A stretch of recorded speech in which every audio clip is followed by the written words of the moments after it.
All right, so then we talked about impairments. We spent some time talking about held to maturity and available for sale securities, and then later we're going to talk about equity method. Talked about the fact that these impairments are similar to the impairments we looked at in Chapter 11, where they're based on the value falling, and we concentrate first on the debt securities. The idea that you have to consider this loss to be other than temporary if you're going to record an impairment, and we do that with the equity ones as well, but other than temporary with a debt security would be considered to be true if the investor intends to sell it. It's at a loss and you intend to sell it, or it's at a loss and the investor believes it's more likely than not the bonds are going to be sold before recovering their amortized cost. Or if a credit loss exists on the investment. And then remember we talked about what a credit loss means. It means there's collectibility question. Credit loss means I don't think I'm going to get all of the cash flows that this bond promised me. Okay, so I talked to you about the fact that it was a pretty complex topic, so we're just going to focus on a credit loss situation. And we're going to talk about when the OTTI, the other than temporary impairment, is due to credit loss. And so here's basically the rule. What we're going to do on the next page, we're going to write down this investment to a new cost basis. We're going to do that by using our present value factors and find a present value of our revised estimated cash flows. So we look and we say, what do we think we're going to get? We're not going to get what we were promised, but what will we get? Okay, so for example, back in the financial crisis, a real live example of this would be General Motors declared bankruptcy. And so their bond investors were sitting on bonds that instead of getting 100% of the value, the bankruptcy court said, we're going to settle those for 60% of the value. So that's where you'll hear people say things like, I got 60 cents on the dollar. So rather than getting the dollar they were owed 100%, they got 60%. Okay, so you figure out what you're actually going to expect to get, and then you use that interest rate at the date of acquisition to come up with a new cost basis. And then we're going to have an impairment loss for the difference between what's in our books as the amortized cost and what we think this new cost basis should be.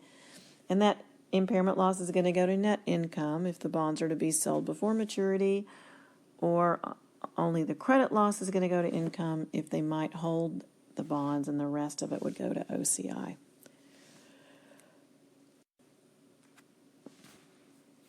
All right, so we looked at this problem with the brevity investors held a maturity bond investment, and we basically talked about the fact that we learned at the end of 2016 that we're only going to get $50,000 of the principal. We're not going to get any of the interest payments.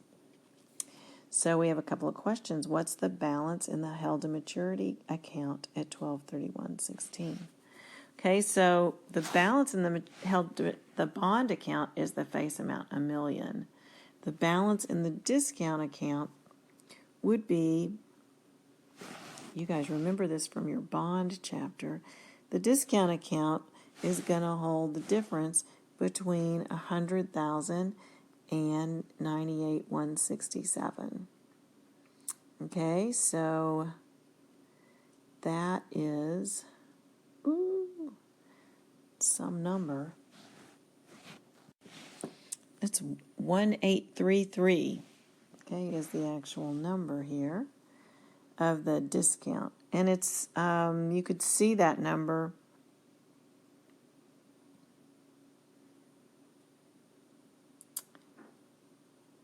by adding up the two remaining amortization pieces. All right, so that's what was left to amortize at the discount at this point. Okay, so those would be the balances. So basically this amortized cost is what's on the balance sheet. Then I ask you, what's the yield rate? And you should be able to do this. To get the yield rate, you're going to take your interest income. I mean, you could take any of them, the interest income, and you divide that by the carrying value that's up above, right? The preceding carrying value. Because you remember how the amortization table works? You have a rate here, the market rate. This was the stated rate. This was the market rate. This is your carrying value. Same thing as amortized cost. You take the carrying value times the market rate, that gives you the interest every time. So if I want to solve for the interest rate, I can say interest amount divided by carrying value, and that will give me the market rate. Okay, so if you did that in this problem, you would come up with a rate of 6%. Okay, it would be a 6% rate. All right, how many periods are in that amortization table until we receive the 50,000? Well, the problem said we were going to only get 50,000 at the end, so we're going to get 50,000 down here. We're sitting right here in this point in time, so we have 2 more periods, 2 more interest payments. Okay, so that is going to be the number of periods would be 2.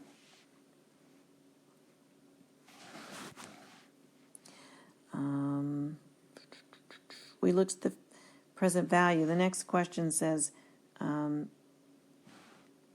what is the present value of the 50,000 using the n from number 2 and the I from number 1? So that's the n equal 2 and I equals 6%.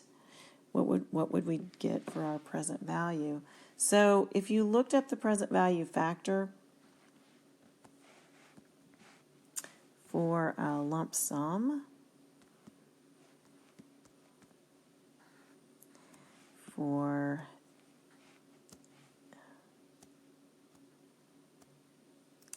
n equals 2 and I equals 6. I'm going to make this all smaller so we can see what we're doing.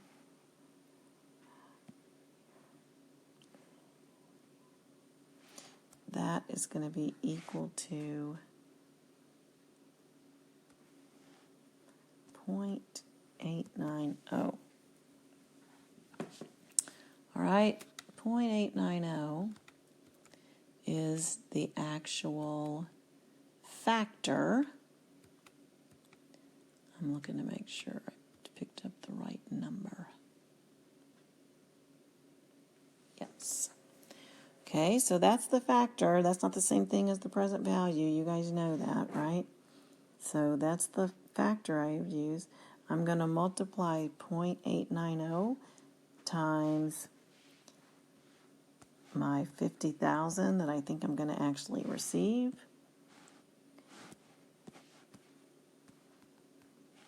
And that is going to give me my new cost basis. That's going to give me the value that I'm going to use, which is 44,500. Okay, so that's this is the new cost basis, 44,500. Any difference between what's in the amortization table is the amortized cost, which I know it's hard to see, so we'll make this piece a little bit bigger. We'll pull this down so you can compare. We're basically comparing 98,167 to 44,500. When we take the difference there, we come up with an impairment loss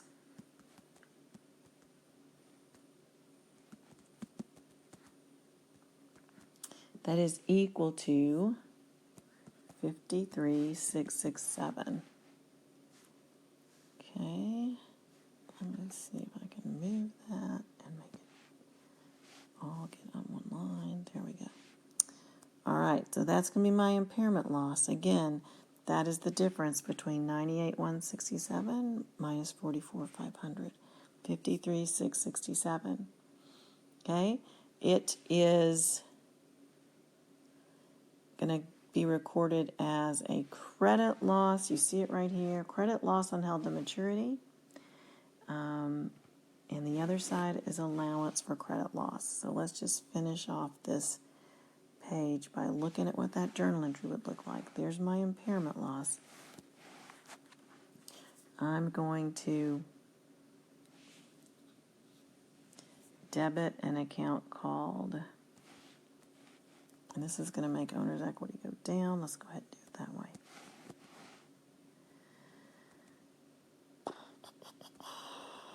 It's going to be credit loss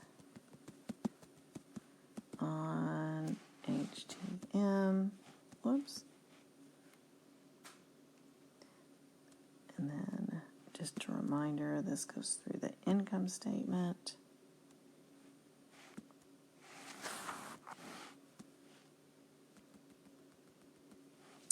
And that is my 53,667. And then my other side of that entry is going to be an account called allowance for credit loss. 53,667. Okay, so that is what that is going to look like. So that's the impairment on a bond investment. Okay, so remember what we had to do. We had to recalculate based on what we expect to receive. In this case, we think we're only going to get $50,000. We had to find the present value of that $50,000 based on the number of periods remaining and the interest rate that we'd used all along. So that's the n equal 2 and the I equal 6. Here's the cash. So we figured out a new present value, which we're going to have our new cost basis, and this is the journal entry we would make. And when I combine the T accounts of my bond investment, which is $100,000, and my discount, which was $18.33, and this account, 53,667, it's going to equal 44,500. You should prove that to yourself. Okay, that'd be 3 T accounts: a bond account with 100,000 debit, an allowance account with a 53,667 credit, and then the discount account that had an 1833 credit. You can prove that to yourself, that that is going to equal 44,500. That'd be some good accounting right there.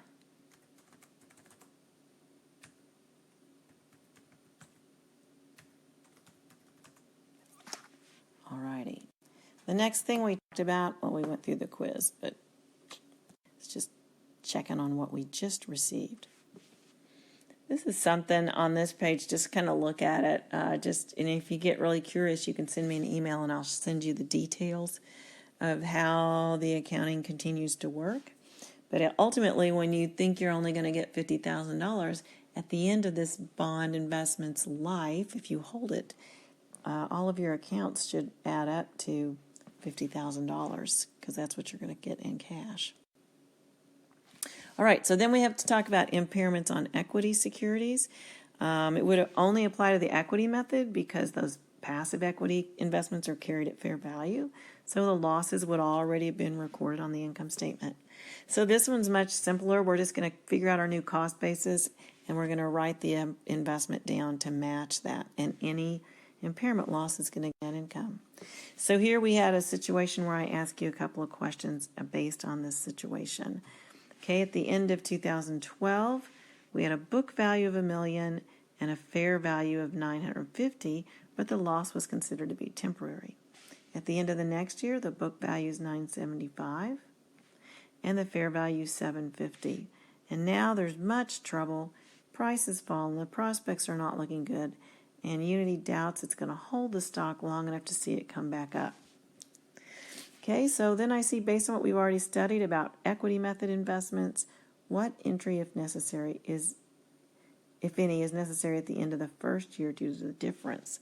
So back at this first year, what you should notice and realize, the equity method does not use a fair value adjustment account. We just carry things at that equity method.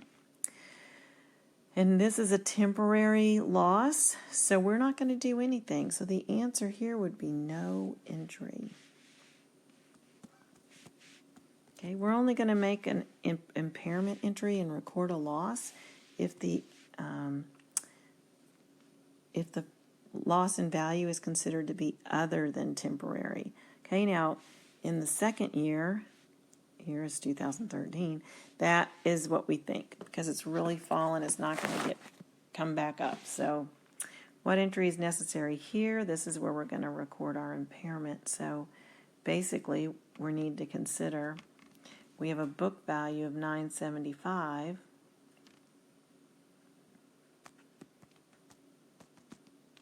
and we have a, whoops, not an X, we have a fair value of $750, and so the difference